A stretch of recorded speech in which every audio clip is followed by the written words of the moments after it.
Hello and welcome back to our channel. Today, we have an incredible story to share. We explore personal testimonies from people who have had near-death experiences and profound spiritual encounters. Today, we'll hear from James, who claims he died and uncovered a startling truth about our reality. If you haven't subscribed yet, hit that button now and leave a comment with your name and city. Let's dive into James's amazing story. Hello, my name is James. I'm an ordinary man, living in a city much like any other.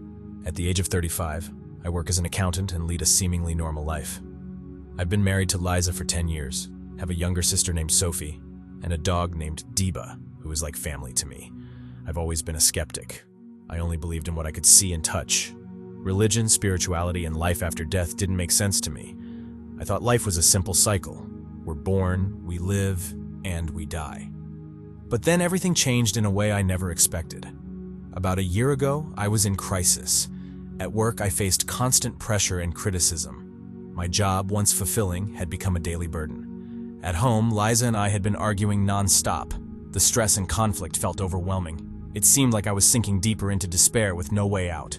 One night, feeling utterly defeated, I made a drastic decision. I took sleeping pills from the bathroom cabinet, prescribed to Liza, and a few strong painkillers I used for back pain.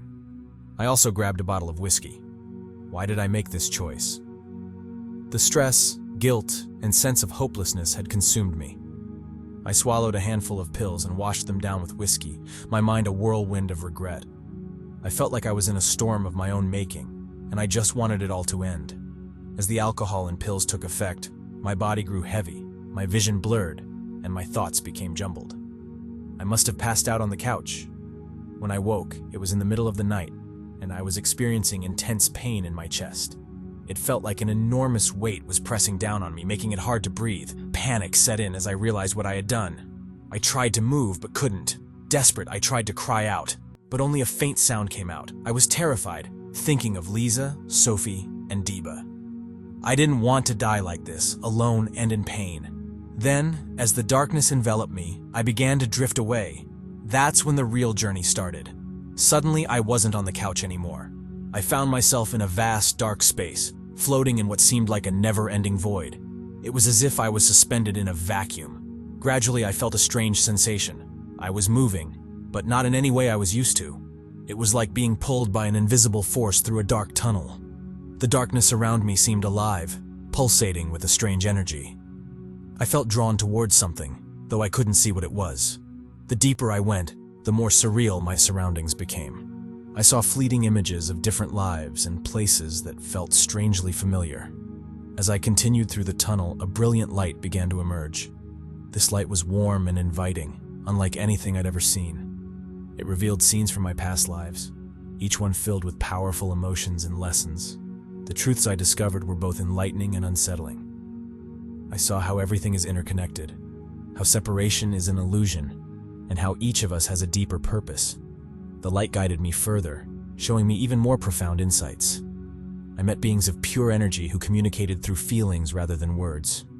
They showed me the connections between every soul, every action, and every choice.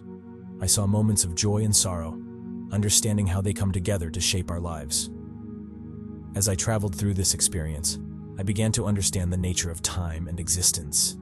The boundaries between past, present, and future seemed to dissolve, revealing a continuous thread of experience that spans beyond individual lifetimes. Every moment and every decision felt immensely significant in the grand scheme of things. Through it all, I felt a deep sense of peace and clarity, even as I encountered these overwhelming revelations. The journey revealed how every action and choice plays a crucial role in the larger tapestry of existence. The tunnel's walls were unlike anything I'd ever encountered. They weren't solid like typical walls. Instead, they seemed made of a dark, gooey substance, almost like wet mud. Their strange texture seemed to beckon me, inviting me to touch them. Instinctively, I tried to reach out, only to find that I had no hands, no body at all. I was just a floating consciousness in that eerie space. Time felt irrelevant. I couldn't tell if I'd been in the tunnel for minutes, hours, or days. It was like being outside of time, in a whole different dimension. As I moved forward, I began to hear distant sounds. At first, they were just vague murmurs, but soon they became clearer. Thousands of voices filled the space, all talking at once. Some voices cried out in pain, others laughed, and some sobbed. It was a chaotic mix of human emotions. Then I heard a familiar voice. It was my father's, who had passed away years ago. He said, "It's not your time yet, son." I tried to respond, but I couldn't make a sound. I continued through the tunnel, where the darkness was almost tangible. Yet it wasn't frightening. It felt welcoming, like a cosmic womb holding me. As I floated along, I saw vivid flashbacks of my life. I relived moments from my wedding with Liza, remembered adopting Deba, and saw scenes from my childhood. It was as if my entire life was flashing before me. I realized this must be what people call a near-death experience. I had always thought such experiences were exaggerated. But there I was, living something that challenged everything I believed. As I progressed, the darkness seemed to lighten, and I saw a point of light in the distance. As I approached, the light grew brighter and more intense. It wasn't an ordinary light, but a living, pulsating energy that seemed to contain all the universe's power.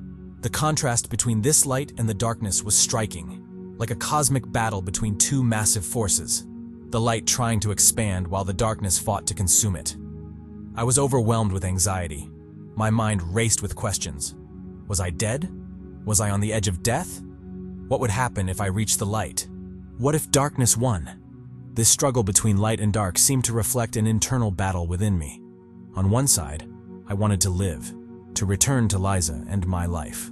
On the other, I felt a strange pull towards the darkness, a temptation to give up everything. Then, the cosmic struggle took a surprising turn. The light began to expand and change, revealing a mysterious figure, a guardian at the threshold between life and death. This guardian told me that my near-death experience was a test, a trial to see if I was ready for a higher state of existence. I was asked to confront a deep-seated fear or unresolved issue from my past before I could move forward. At that moment, I realized the light was also a gateway to parallel lives. I glimpsed different versions of myself living varied lives, some fulfilling, others regretful. I faced a crucial decision: return to my current life or start anew in one of these alternate realities. The darkness around me then revealed another truth. It wasn't just about my choices, but a larger cosmic design. The battle between light and darkness was influencing not just my fate, but the balance of existence itself. My choices here were shaping reality. As I pondered these revelations, a small sphere of light detached from the main source and floated towards me. It was the size of a tennis ball, but radiated incredible energy. When it neared, I felt a wave of warmth, a comforting, emotional heat. The sphere brought with it a voice from within me, speaking with a wisdom I'd never known. It answered questions I hadn't even thought to ask, and revealed that reality, as I knew it, was a simulation, an elaborate construct to hide the true nature of existence. This profound moment set the stage for what was next in my journey. The revelations were only the beginning, leading to further insights and challenges. What lay ahead would determine whether I embraced these truths or retreated into what I knew. The journey was far from over, and the next steps would be crucial in defining my path forward.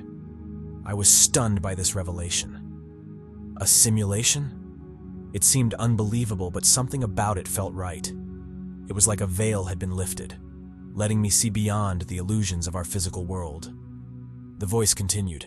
Humans are trapped in this simulation, believing it's the only reality. But there's so much more beyond this. You're multidimensional beings, capable of existing in multiple realities at once. I struggled to wrap my head around this overwhelming idea. The sphere of light seemed to understand my confusion and grew larger, surrounding me entirely. In its light, everything became clear. I saw how the universe is intricately connected, and realized that our actions impact not just our world, but the whole fabric of existence. The self, we know, is just a small part of our true essence, which is far greater and more expansive than we can imagine. The light showed me that death is not an end, but a transition, a change of state. Our consciousness continues to evolve and grow. Then, things took an unexpected turn. I discovered that my near-death experience was actually a simulation within a simulation meant to test my readiness for a higher level of awareness. This revelation was shocking and hinted at even deeper layers of reality I hadn't yet explored. As I struggled with this new layer, the light and voice revealed another twist. They weren't just guides, they were testing me, preparing me for a bigger cosmic role or challenge. My perceptions were being manipulated to prepare me for a crucial choice, adding tension to my journey. Suddenly, the experience intensified. I wasn't just reviewing my current life or exploring past lives. I found out my life review was part of a time loop, where I was shown different aspects of my life repeatedly to test my emotional growth and uncover missed insights. Amidst this, I began to explore past lives and discovered a startling connection. I had been an important figure in history or mythology, and my past actions were linked to my current challenges. This connected my present issues with significant historical or legendary events, giving me a deeper sense of purpose. The voice then presented a dramatic choice. I had to decide whether to return to my old life with all the new knowledge or stay in this higher state of existence. This choice was crucial, as it would determine whether I would join a collective consciousness or continue guiding others. As the light began to fade, signaling that my time in this state was ending, I felt like I was being watched. Other beings seemed to be observing my responses and choices, adding pressure to my experience. Just when I thought I couldn't be more surprised, I faced another twist. I found myself back in the dark tunnel, now part of a cosmic battle. My thoughts and emotions were influencing the balance between light and dark, showing me that I was more integral to this cosmic narrative than I had realized. With this new understanding, I felt my consciousness expanding, getting ready for something even greater. That's when I moved to the next phase of my journey. Just when I thought nothing could surprise me further, I was thrown into an even more extraordinary experience. Suddenly, I wasn't revisiting my present life, but diving into past lives.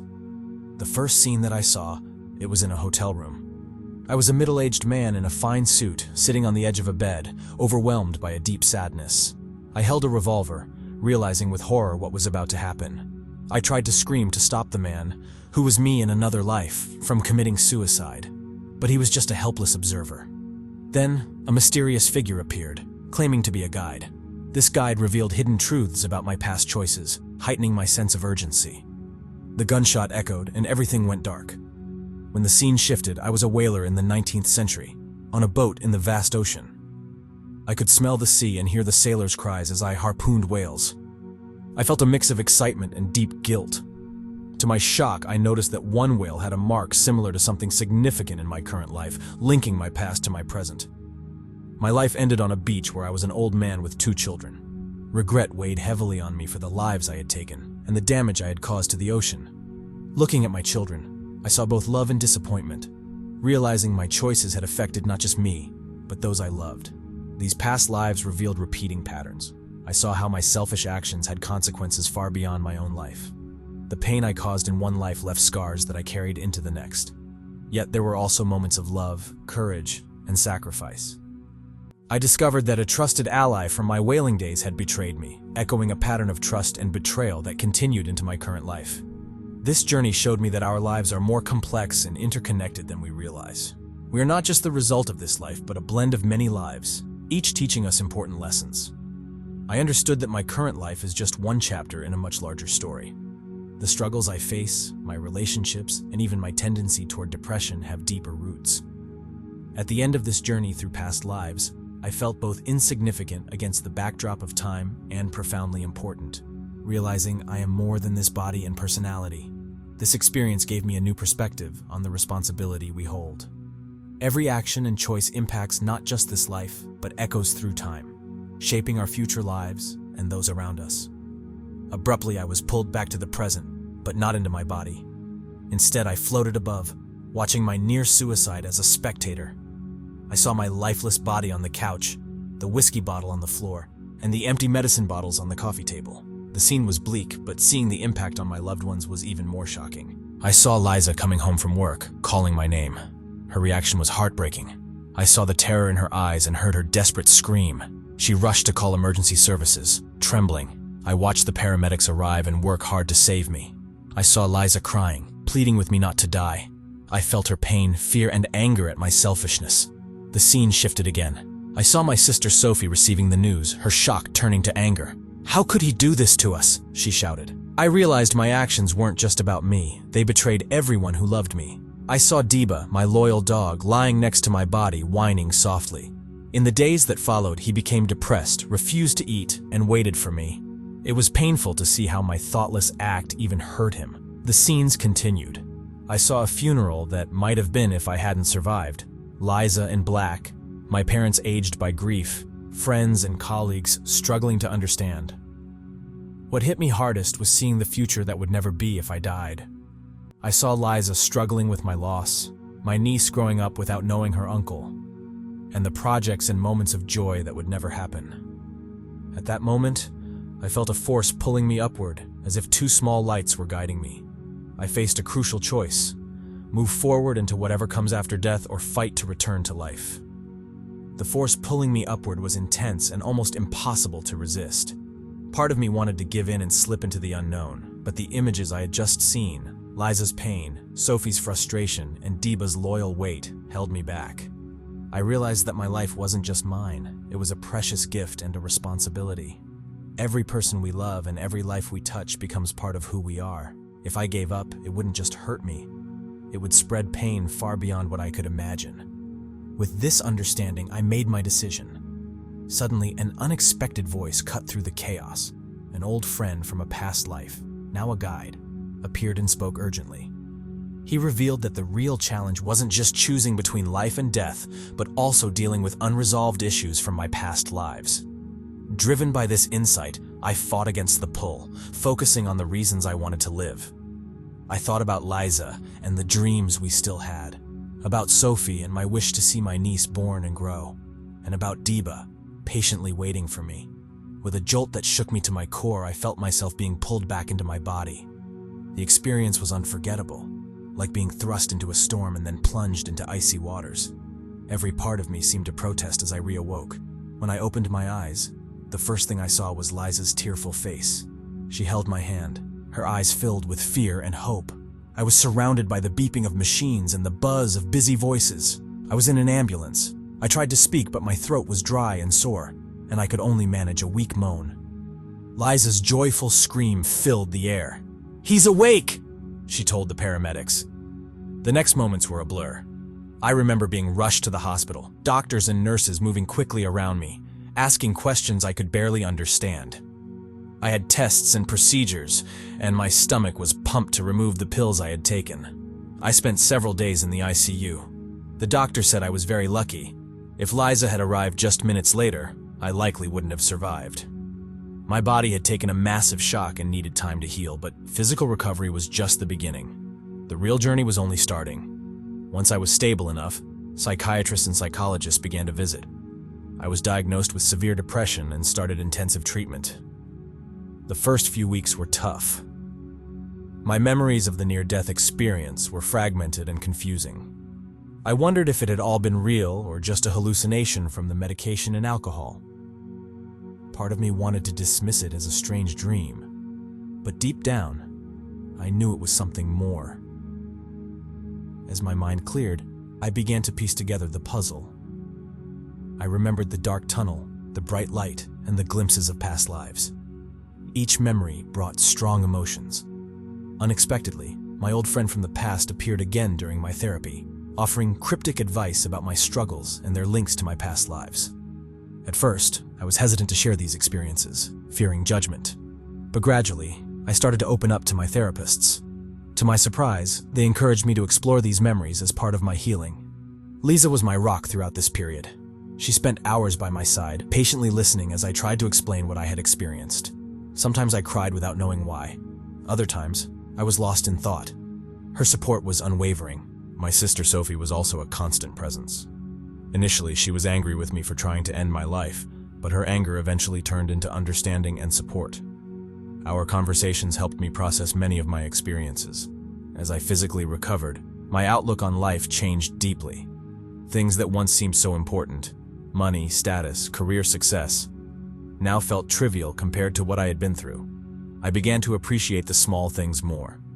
Liza's morning smile, Deeba's affection, the sound of rain. Every moment felt valuable, and every interaction with others became a chance to make a difference. As days turned into weeks and weeks into months, my recovery continued. It wasn't a smooth process. There were difficult days and moments of doubt and fear. But I found a new strength within me, a determination born from my deep understanding. I knew I had been given a second chance and was determined to make the most of it. A year has passed since that night, and my life has changed in ways I never expected. The near-death experience didn't give me superpowers or special abilities, but it gave me a priceless new perspective on life. I used to be a staunch skeptic who didn't believe in anything beyond scientific proof. God, spirituality, life after death seemed like fantasy and superstition. Now, while I'm not traditionally religious, I have developed a deep appreciation for the spiritual side of life. I apologize for that. Here's a revised version that maintains the original length and detail while being more accessible. I discovered that the universe is far more complex than we can grasp with our senses alone. The idea that we might be living in a simulation, or that we are more than just our physical bodies, is no longer something I dismiss. I now recognize that there are mysteries beyond what science can explain. My relationship with Liza has grown in unexpected ways. After my suicide attempt, we faced difficult times, but found new strength together. We now cherish every moment, fully aware of how precious and fragile life is. At work, my approach has shifted dramatically. I used to be stressed, always chasing the next big deal or promotion. Now I find satisfaction in doing my job well and helping my colleagues. My boss noticed this change and recently offered me a leadership position, not because of my ambition, but because of my new, balanced, and compassionate outlook. One of the most significant changes has been with my sister Sophie. Realizing the impact my death would have had on her, I made a conscious effort to reconnect. Our relationship is now stronger than ever. When my niece was born 6 months ago, holding her was one of the happiest moments of my life. It reminded me of the incredible gift that life is. I started practicing meditation and mindfulness to stay grounded and connected to the present moment. I also began volunteering at a local shelter, driven by a desire to give back and make a difference in others' lives. An incredible twist occurred during a volunteer shift. I met someone who felt oddly familiar. It turned out this person was connected to a past life I had glimpsed during my near-death experience, an old relative whose presence felt like a cosmic twist of fate. This connection led to profound realizations. I understood that my past lives were not just distant memories, but were intricately tied to my present. It felt as though my near-death experience had unveiled a hidden dimension of reality, linking my life with others across time. Facing a new challenge at work, I had to make a critical decision that would impact many lives. Using everything I had learned, I navigated the situation, showing how living with purpose and compassion can have a significant effect. I also began to see the illusions and manipulations in our world. Media, advertising, and political systems often deceive us. Instead of feeling hopeless, this awareness motivated me to live more authentically and consciously. I don't know what the future holds. I'm still learning and growing every day. But each day presents an opportunity to make a difference, to love more deeply, and to live more fully. My near-death experience taught me that life is too precious to waste on fear, anger, or regret. Every moment is a gift, every interaction an opportunity for growth. While the afterlife remains a mystery, I know our lives have impacts that go beyond what we can imagine. So here I am, an ordinary person with an extraordinary experience. I'm not a guru or a saint, just someone who glimpsed beyond the veil and returned to share it. My message is simple. Live each day with purpose and love, because that's what truly matters. As I look forward, I feel hope. My experience has shown me how interconnected our lives are, and how each action creates ripples through time. What do you think of this journey? Share your thoughts in the comments. Don't forget to subscribe and activate the notification bell to stay updated with new videos. Let's inspire others with the hope that there is more to life than what our eyes do witness.